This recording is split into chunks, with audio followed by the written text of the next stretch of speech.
We'll get the moment. It's just underway in a moment. Excuse me. All right.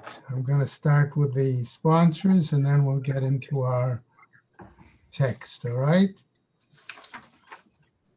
A Year of Learning by Dr. Paul Koningsberg in memory of his brother, Dr. Sam Koningsberg, Shimon Reuven ben Labish, and Ed Goldberg's cousin, Nissen Hara Nissen ben Fardosa.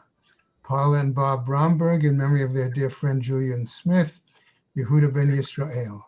Malka Mann in memory of her family murdered in the Holocaust.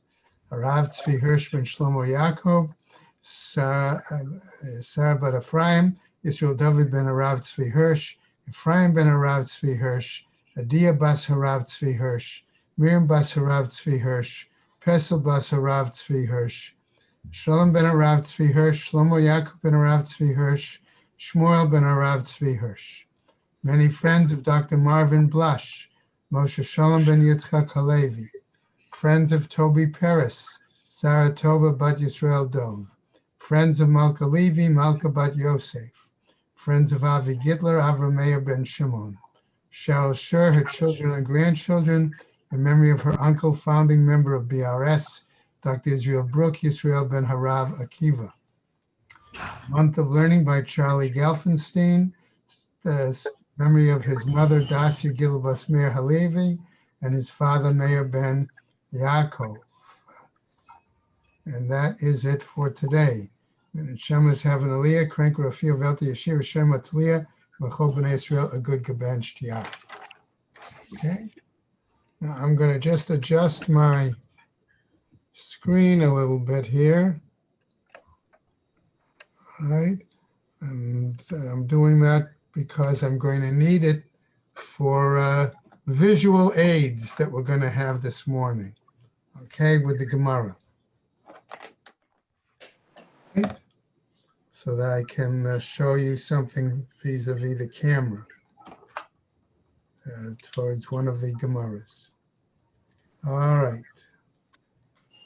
Today, as we look at the Gemara this morning,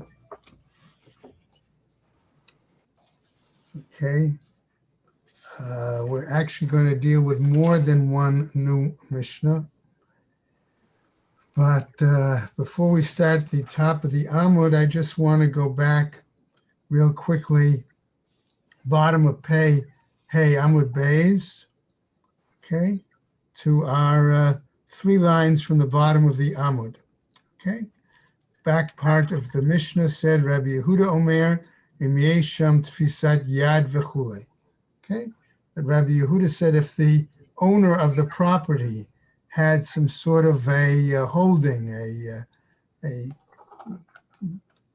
some sort of a way of storing items that belong to him in those locations.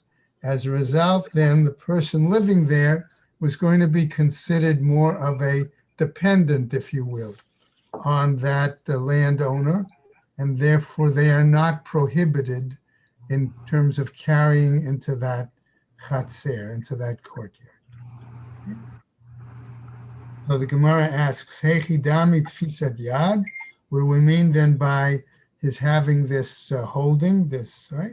Kegon chatzero shel Bonaias, like the courtyard of Bonaias ben Bonaias. And we get into this little story. Ata lekami the Rebbe, Ben Bonaias, the son of Bonaias, came before Rebbe. Amarlo panu makom lachem meya leben meya mana. Set up a place, allow this man to enter, make room for him, this wealthy man. Ata inishachrina, then another man came, Amar laho, and he said again to them, on top of Pei Vav, our Amud for today, right? Namely, also, panu makom leben mataya mana, to set aside room for this even wealthier man. Amar lefanav Rebbe Yishmael b'Rebbe Yossi, said to him one of his colleagues, okay, Rebbe, Aviv shel zeh yesh lo 1,000 sfinot bayam ukenegdan 1,000 ayarot b'yabasha. This man's father has 1,000 ships out at sea, and he has 1,000 cities on dry land. In other words, he's quite wealthy. Amarlo, so Rebbe said to the son of Ben Benaias, "Kshethagia Eitzel Aviv," that when he goes, returns back to his father, and Morlo al Tishagruhu Bekelim Halalu Lefanai. Don't send him in these average clothes, so to speak. Send him dressed appropriately. In other words, and then we will give him the appropriate respect due for somebody who is wealthy. Amen. Says the Mishnah. Why? The Gemara continues. Rebbe mechabed ashirim. Rebbe shows respect to the well-to-do, the wealthy. Rabbi Akiva mechabed ashirim. Rabbi Akiva also shows respect to the wealthy. Kedadarash Rabba Bar Mari, as was expounded by Rabba Bar Mari, based on the following pasuk: Yeshev olam lefnei Elohim, chesed ve'emet min yinatzruhu.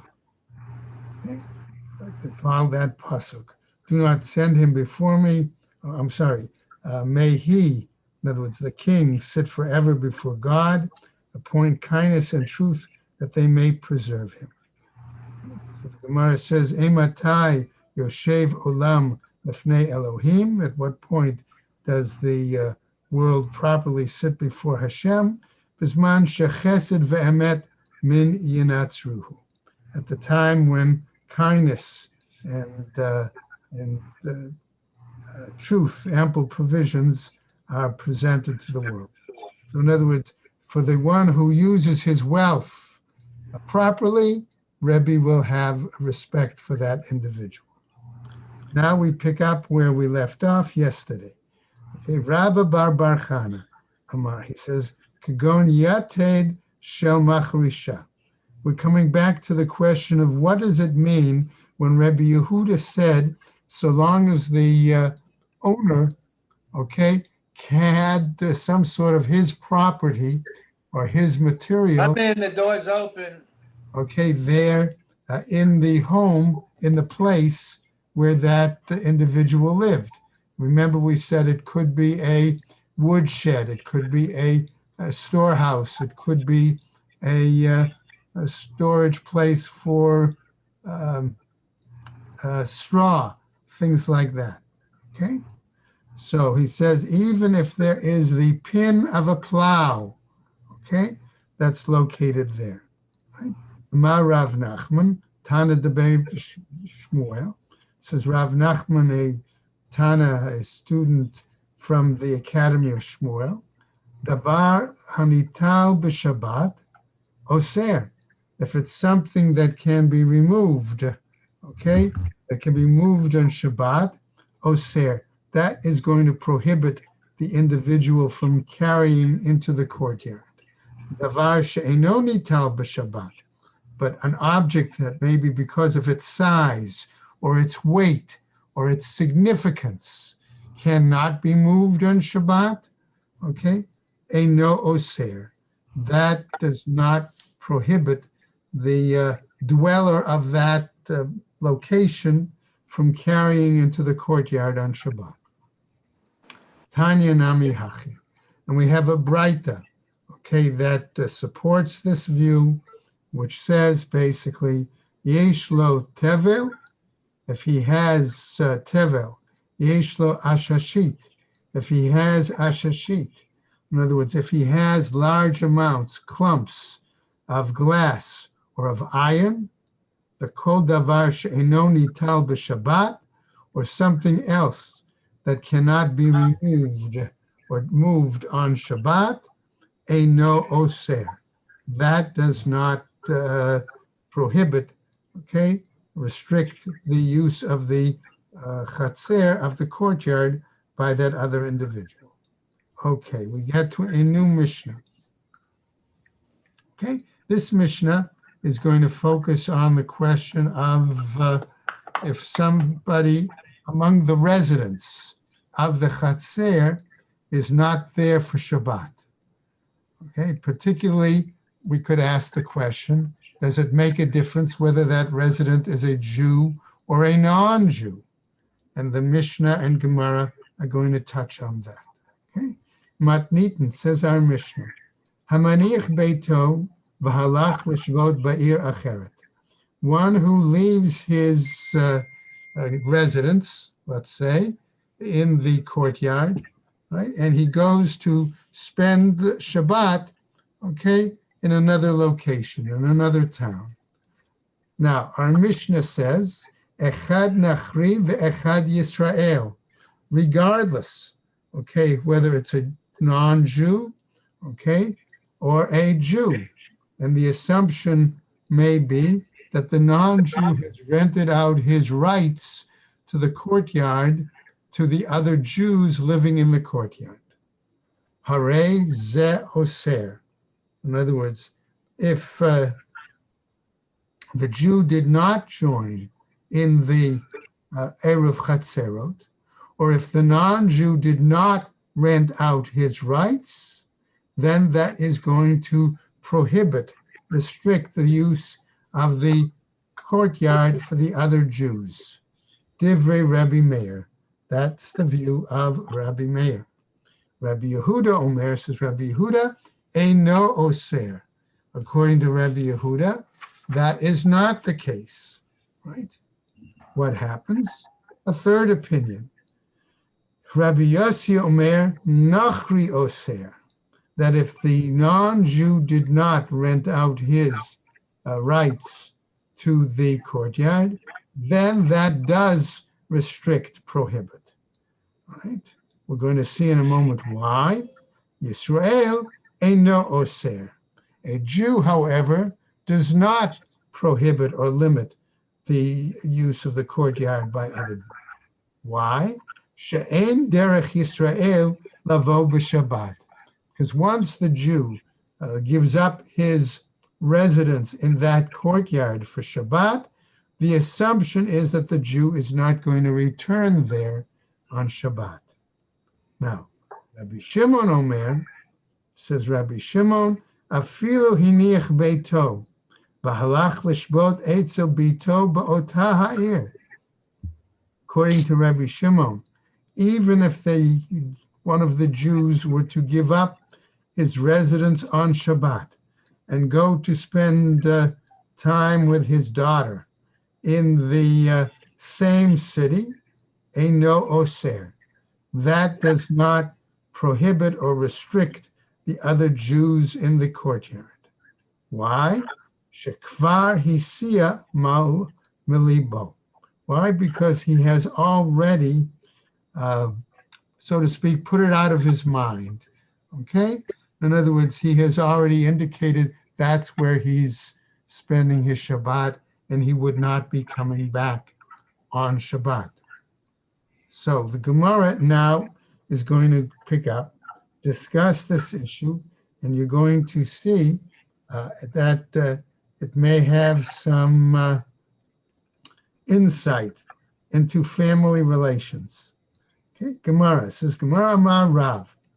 Rav says, halacha ka Rabbi Shimon. The law is like Rabbi Shimon, that even when he went to visit his daughter on the other side of Boca, okay, he wouldn't be coming back to Century Village, so to speak. What happens? Why? He says, Rav, v'dafka bito, and particularly his daughter. Aval bano, but his son, lo. That's not the case. In other words, he may come back on Shabbat if he were visiting his son. Why? The omre inshe. Because as people sort of, the colloquial expression among people, navach bach kalba, oh. If a dog barks, okay, one says come, right? And that's a male dog. Navach bach gioraita, but if the female dog barks, puk, then you leave, right? The implication is that if the daughter has her father come and visit, the son-in-law probably won't complain. But if the father comes and visit and the daughter-in-law complains, would be wise for the father to of the husband to leave, because the husband, his son, may not necessarily, so to speak, stick up for him. All right? Okay. Now, we get to a new Braita, a new Mishnah with a different topic. Excuse me. Okay. I'm going to introduce this Mishnah by showing a cup of water. Okay? In this cup of water, I want us to think for the moment that this is the cistern that we're about to talk about. And the question that the Mishnah is going to deal with is that if this cistern is shared, excuse me, by two courtyards, and they need to put a partition over the cistern, where do they put the partition? Okay. Some might argue that it's going to be acceptable to put the partition above the cistern. Some might argue, no, you need to put the partition right on the edge of the cistern. Some might argue that you need to put the partition actually inside the cistern, but above the surface of the water. And some might argue that you need to put the partition actually inside the cistern, below the water level, perhaps actually touching on the bottom of the cistern. Okay? Did everybody see that in my attempt to show a little show and tell? Okay? Having given you that example, let's go into the Mishnah now. Okay? Mishnah.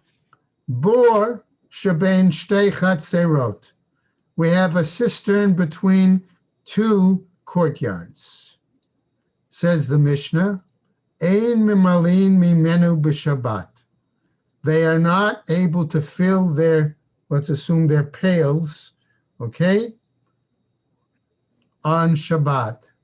Ela im kain asu lo mechitza gavoa asarat tfachim, unless they make some sort of a partition of a height of 10 tfachim. Now, the Mishnah continues.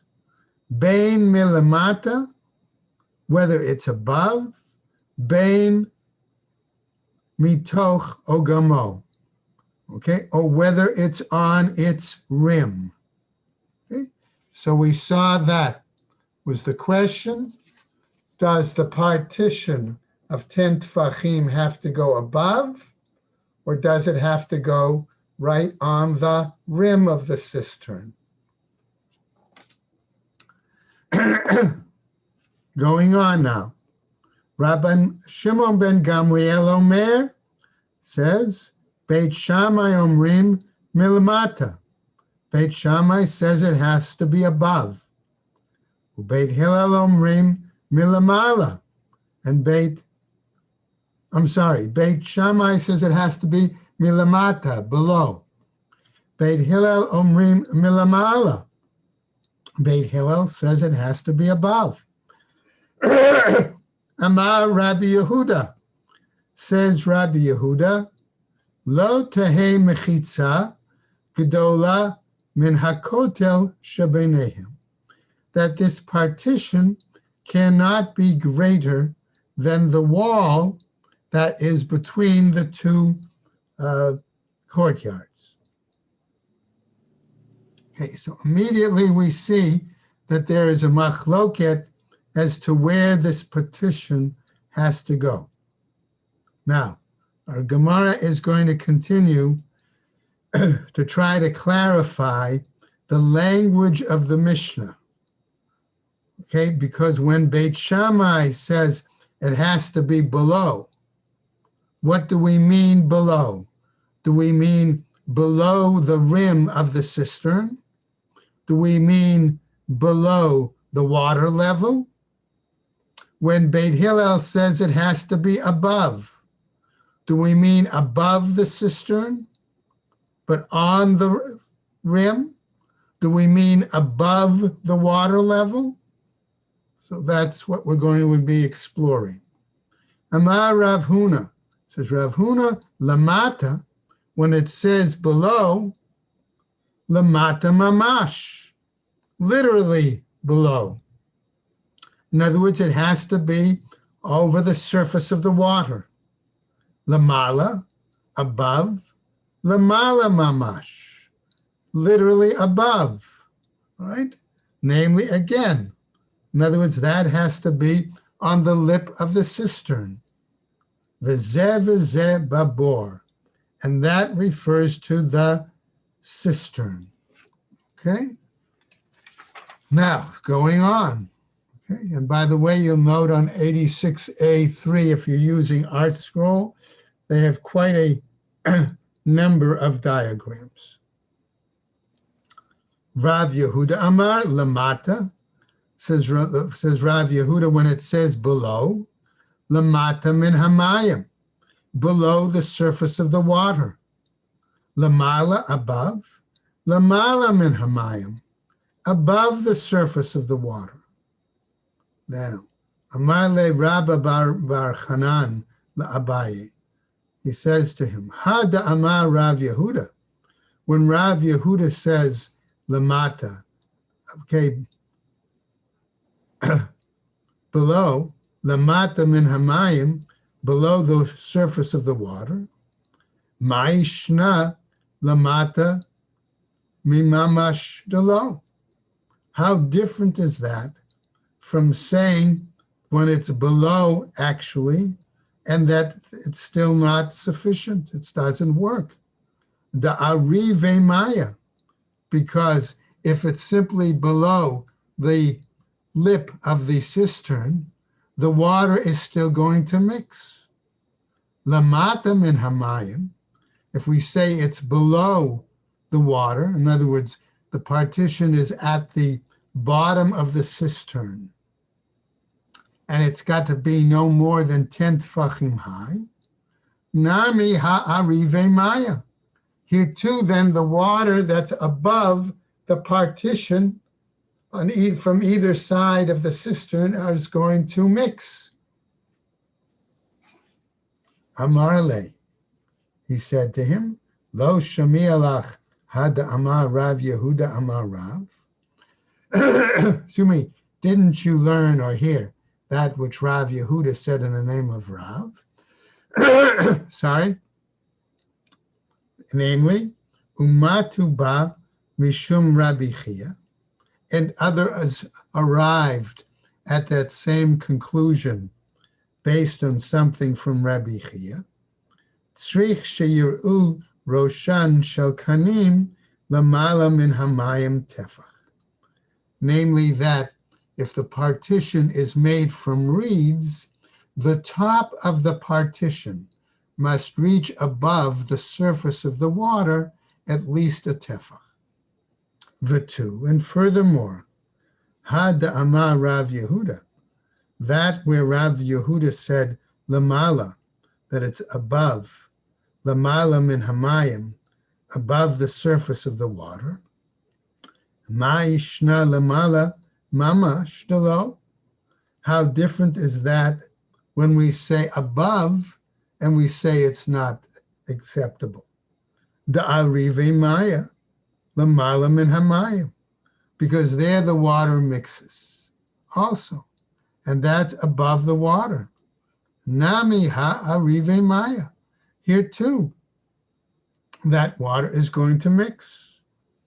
Amar le, he said to him, Lo shami alach ha datani Yaakov karchina. Haven't you heard or learned that which was taught by Yaakov the Karchanan? Tzrich sheyishke roshei kanim b'mayim tefach. that in that case, he says that the partition, again made from reeds, must dip into the water at least one handbreadth. Right? The elaha, okay? He says, but here, okay, the Amar Rav Yehuda, what about the fact that here we also have another statement where Rav Yehuda specifically says, Korah Arba, okay, if we have a beam, all right, that is 4 tfachim wide, right, materet bechorva, okay, that permits carrying in a, why? Because we're going to say that the partition of the Korah, the beam of 4 tfachim wide, is considered like a partition that goes down. The Rav Nachman Amar, Rabba Bar Abuha, and Rav Nachman said in the name of Rabba Bar Abuha, as we go over to the top of Pevav Amud Beis, Korah Arba'a Materet B'mayim, that a beam, right, a Korah that's 4 tfachim wide, that's put over the top of the cistern. Taking my example then, I put my beam on top of the cistern, right? It's as if it sets a partition straight down all the way through the water. And that's what on 86b1, the diagram opposite note 1 seems to be showing. Okay? Ha ka'azil deli le'idach gisa umaite. But the Gemara says, but wait a second. Here might the bucket that's lowered on one side sort of be carried over to the other side, right? Kim laho l'rabanan, de'ein dli mahalech yoter me'arba'a tfachim. The rabbis, however, hold that in lowering the bucket into one side, it's not going to be swept over, I'm going to say, any more than 4 tfachim. Tachat HaKorah, underneath the beam. Miha, ha'arive maya. But the Gemara challenges and says, hey, but doesn't the water mix still, nevertheless? I mean, they're imaginary, if you will, partitions. Ela mishum dekalhu shehakilu chachamim b'mayim.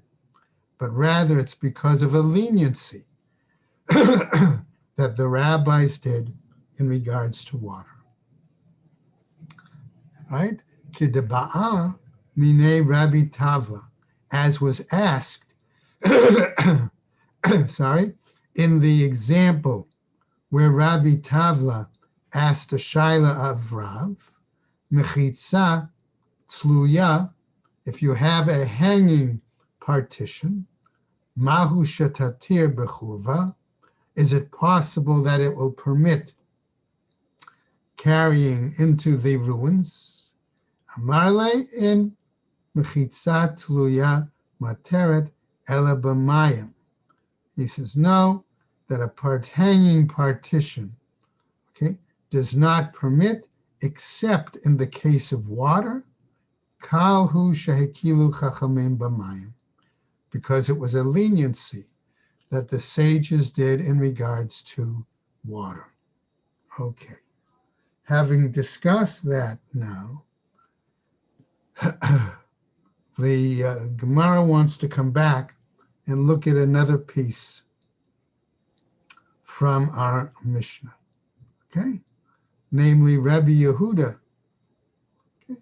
Amar Rabbi Yehuda, lo tehe mechitza. Okay?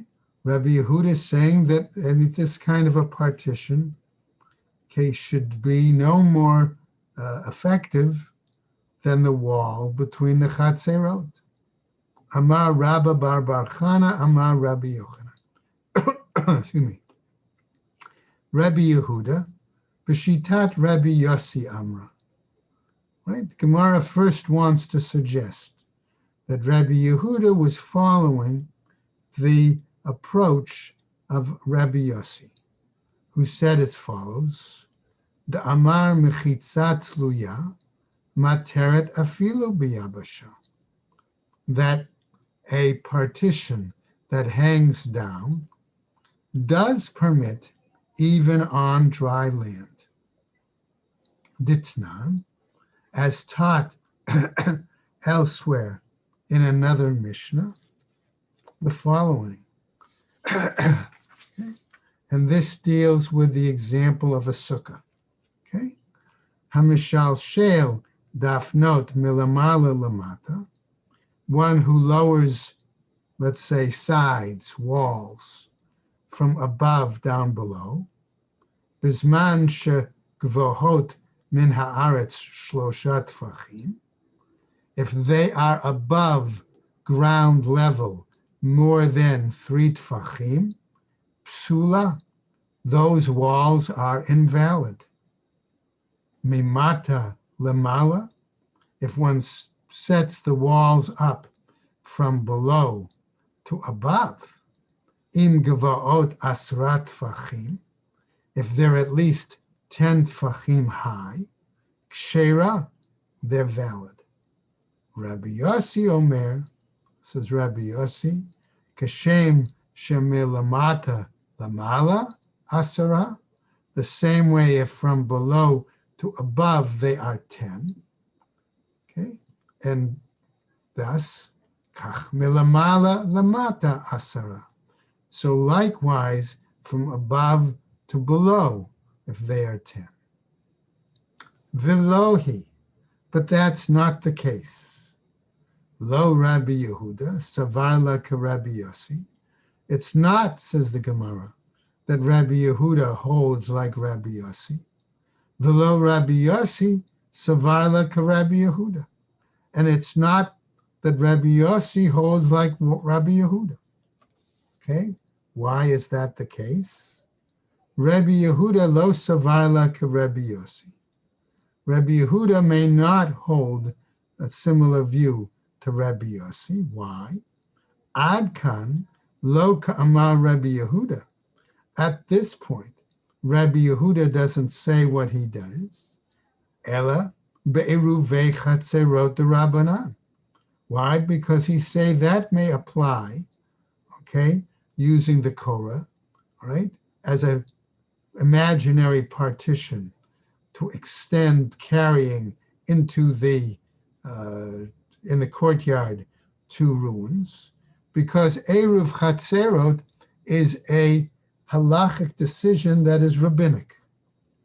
Aval Sukkah, but in regards to the walls of a Sukkah, deoraita, lo, which is a Torah mandated requirement, no, he may not say that that works. Velo Rabbi Yossi savarla ka Rabbi Yehuda.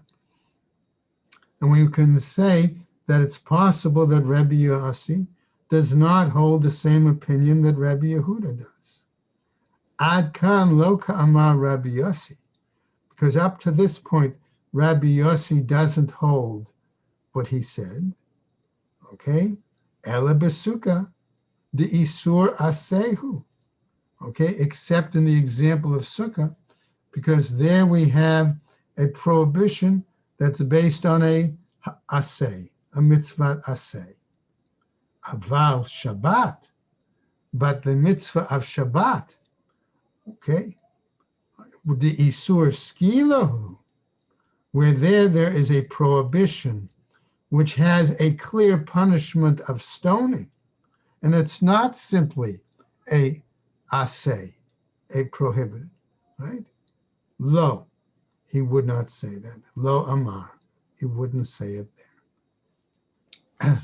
Now, going on. Ve'im tomar, oto ma'aseh, shene'aseh b'tzipori. So let's say you're going to try to challenge this view by showing us an example of an incident, a live act that happened. And remember, we always have said that when you can show a maaseh, okay, that gives added credence to the particular halacha. So they're challenging with this incident that happened in the city of Tzipori, right? And this is going to now tell us the incident. Ve'im tomar, and if you want to say, oto ma'aseh shene'aseh b'Tzipori, that particular incident that occurred in the city of Sepphoris, right? Alpi mi na'asa, on what basis, okay, shall we say that it was carried out?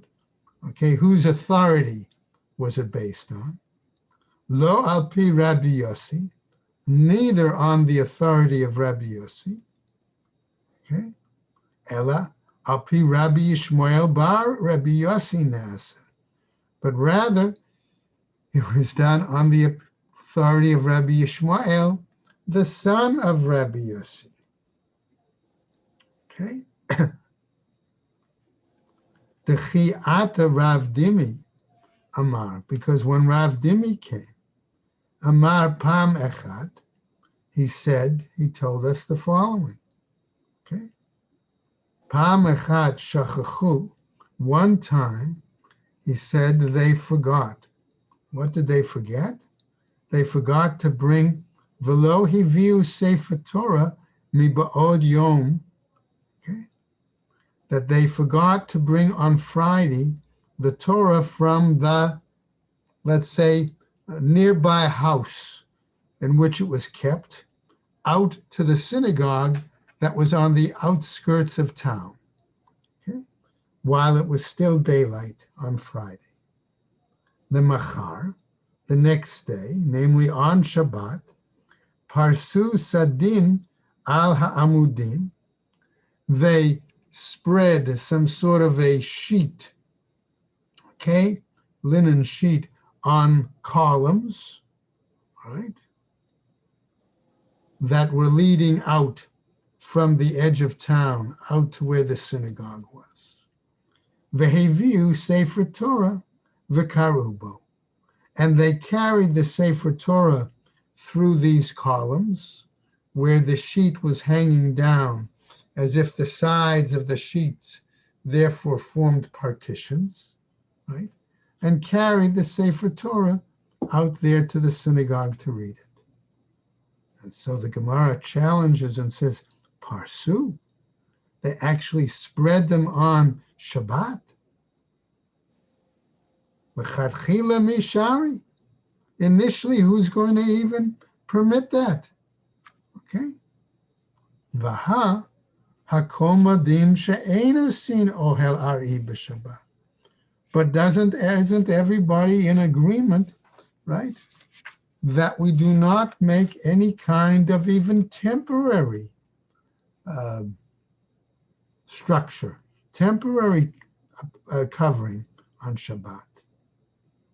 So the Gemara continues, Ella rather, matzu stinin prusin al ha'amudim.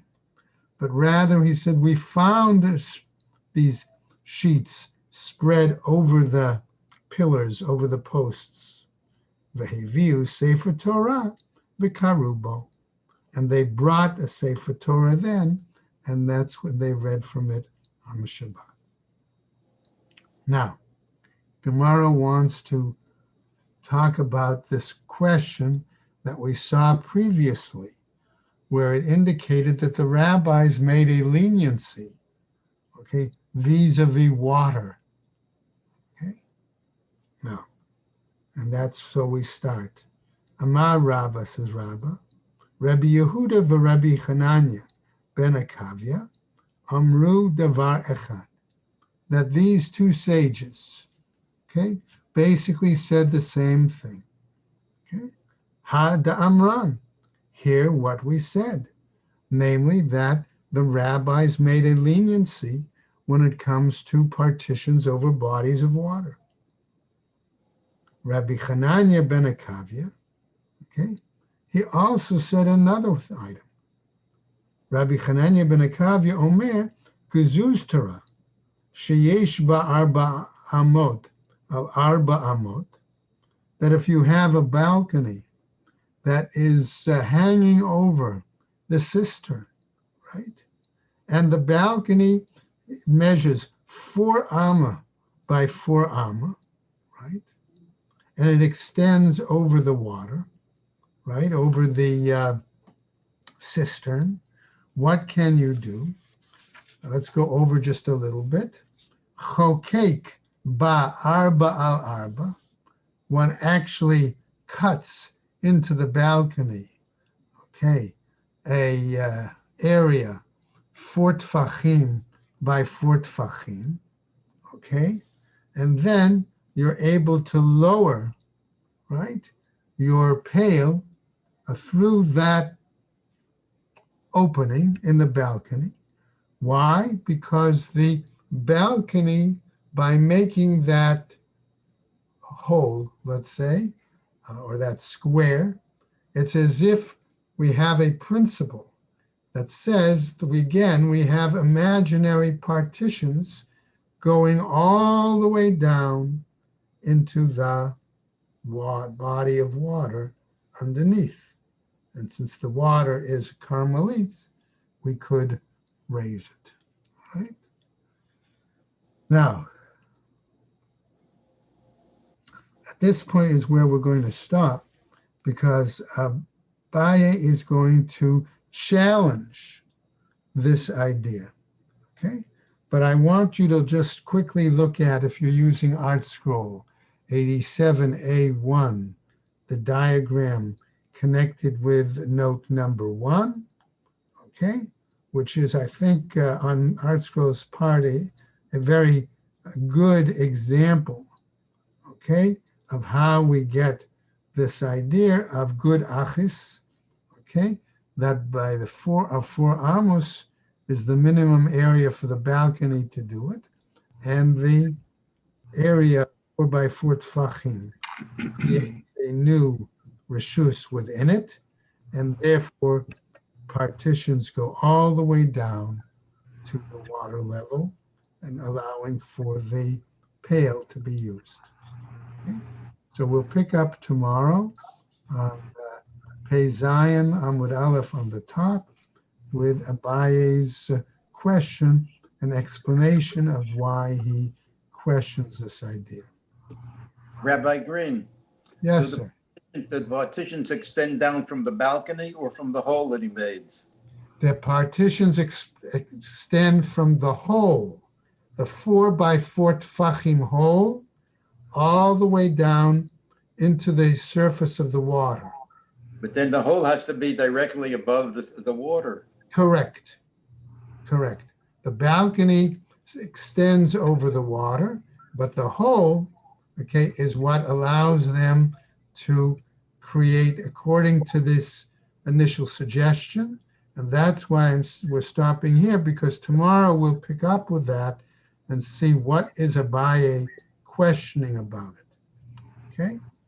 And how does it operate, okay? This, by the way, this good achis concept that the wall extends downward, remember, also applies to sukkah, okay, as well.